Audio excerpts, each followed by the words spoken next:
26th April 1986, the nuclear power plant at Pripyat, Ukraine, Chernobyl, exploded with a humongous explosion, spreading its radiations all over Europe.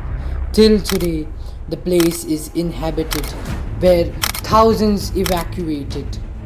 It all started when a safety test went wrong due to the human errors and faulty reactor design, causing an explosion in reactor 4 which released huge amount of radioactive material into the air.